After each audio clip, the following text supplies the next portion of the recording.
Assalamualaikum warahmatullahi wabarakatuh. Ketemu lagi dengan saya, Ibu Nurul Hijah, dalam pelajaran Pendidikan Pancasila.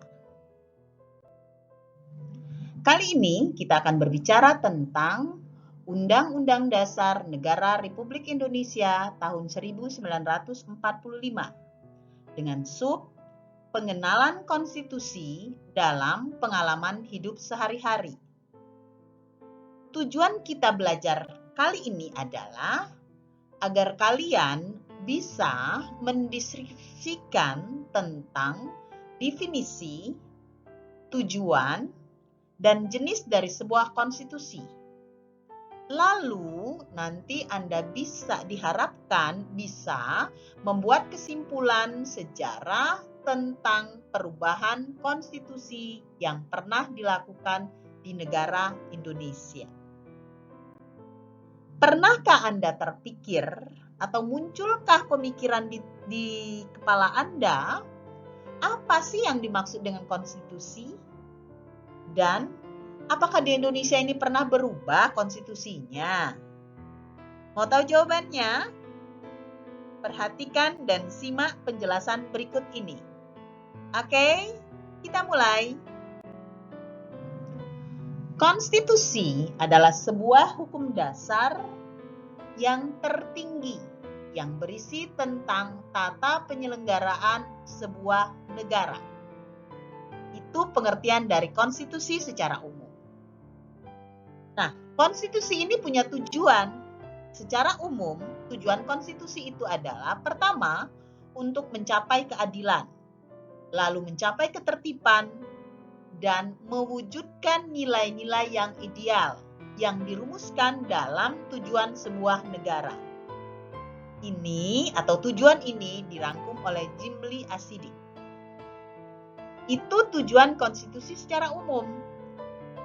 Nah, untuk tujuan konstitusi negara Indonesia tercantum dalam pembukaan Undang-Undang Dasar 1945 di alinea keempat, yaitu dalam tujuan negara Republik Indonesia. Pertama, melindungi segenap bangsa Indonesia. Kedua, memajukan kesejahteraan umum. Ketiga, mencerdaskan kehidupan bangsa. Dan yang keempat, ikut melaksanakan ketertiban dunia. Itu tujuan dari Konstitusi Negara Republik Indonesia atau tujuan negara Republik Indonesia yang tercantum dalam pembukaan Undang-Undang Dasar Negara Republik Indonesia di alinea keempat. Oke, sekarang kita lihat jenis-jenis konstitusi. Konstitusi itu bisa dibagi menjadi dua. Ada konstitusi tertulis dan ada konstitusi tidak tertulis atau yang disebut dengan konvensi. Yang mana konstitusi tertulis dan yang mana konstitusi tidak tertulis? Mari kita lihat penjelasan berikut ini. Konstitusi tertulis adalah sebuah aturan yang tercantum dalam sebuah dokumen resmi di sebuah negara. Di Indonesia, konstitusi tertulisnya adalah Undang-Undang Dasar Negara Republik Indonesia tahun 1945. Jadi, Undang-Undang Dasar Negara Republik Indonesia itu adalah hukum tertinggi di negara Indonesia. Nah, konstitusi tidak tertulis atau yang biasa disebut dengan konvensi adalah hasil dari mufakat atau hasil kesepakatan yang selalu dipakai atau dipakai terus-menerus tapi tidak bertentangan dengan undang-undang dasar negara di negara tersebut. Di Indonesia, konvensi itu biasanya terdapat dalam hukum adat, tradisi, atau aturan-aturan yang terpelihara dan dipakai secara berulang-ulang. Misal atau contoh dari konvensi di negara Indonesia adalah pidato presiden setiap tanggal 16 Agustus pidato Presiden setiap tanggal 16 Agustus di depan sidang umum MPR itu dianggap sebagai hukum tidak tertulis atau dianggap sebagai konvensi di negara Indonesia. Paham? Itu perbedaan antara konstitusi tertulis dan konstitusi tidak tertulis. Sekarang kita lihat bagaimanakah perjalanan konstitusi di negara Indonesia. Mari kita simak kelanjutannya. Konstitusi yang pernah dipakai di negara Indonesia. Indonesia pernah mengalami beberapa kali perubahan dari sebuah konstitusi. Indonesia pernah menggunakan Undang-Undang Dasar 1945, pernah menggunakan Konstitusi RIS, dan juga pernah menggunakan Undang-Undang Dasar sementara tahun 1950. Kita lihat perjalanannya yuk. Siap? Oke, kita mulai. Undang-Undang Dasar Negara Republik Indonesia tahun 1945 dipakai di Indonesia sejak mulai diresmikan 18 Agustus 1945. Tetapi di tahun 1949, Konstitusi Negara Indonesia itu berubah menjadi Konstitusi RIS. Jadi sejak tanggal 27 Desember 1949, Undang-Undang Dasar Negara Republik Indonesia tahun 1945 diganti menjadi Konstitusi RIS. Pergantian ini membawa dampak yang besar, sehingga negara Indonesia yang awalnya negara Republik Indonesia berubah menjadi RIS, Republik Indonesia Serikat. Nah, ini berlangsung sampai dengan tanggal 17 Agustus 1950. Jadi pada tanggal 17 Agustus 1950, Indonesia kembali dari Republik Indonesia Serikat menjadi negara Republik Indonesia. Dan konstitusi yang dipakai menggunakan Undang-Undang Dasar sementara tahun 1950. Dipakai selama berapa lama?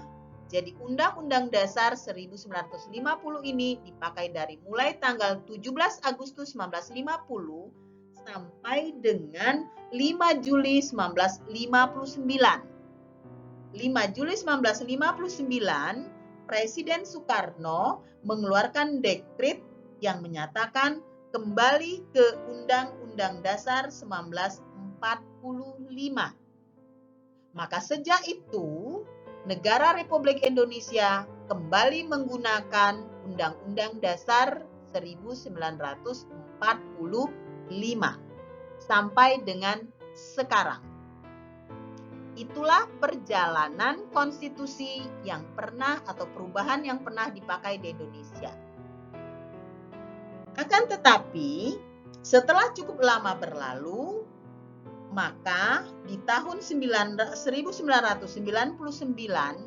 sampai dengan 2002, seiring terjadinya reformasi, Undang-Undang Dasar 1945 itu juga mengalami perubahan sebanyak 4 kali. Kita lihat bagaimana perubahan dari undang-undang tersebut, Undang-Undang Dasar tersebut. Mari kita simak baik-baik. Nih, kita lihat perubahan Undang-Undang Dasar Negara Republik Indonesia tahun 1945. Sebelum diamandemen, Undang-Undang Dasar Negara Republik Indonesia itu terdiri dari 1. Pembukaan, lalu batang tubuh yang terdiri dari 16 bab, 37 pasal, 49 ayat, 4 aturan peralihan, dan 2 aturan tambahan. Kemudian, mulai tahun 1999 sampai 2002, terjadi perubahan-perubahan terhadap Undang-Undang Dasar 1945 sebanyak 4 kali.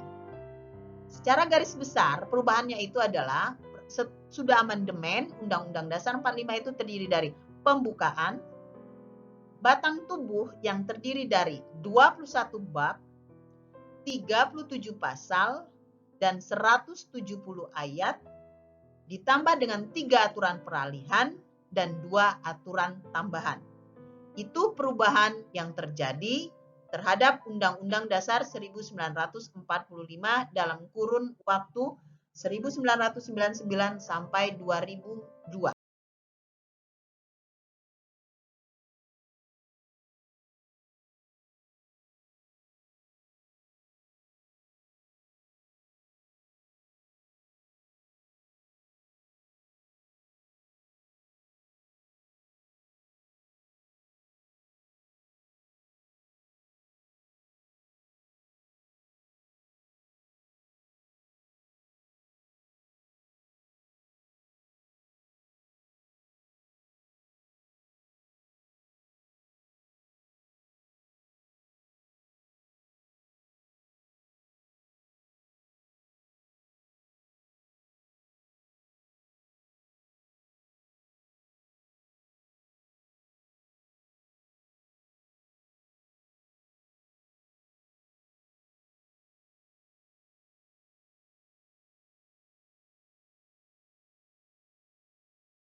Warahmatullahi wabarakatuh. Terima kasih.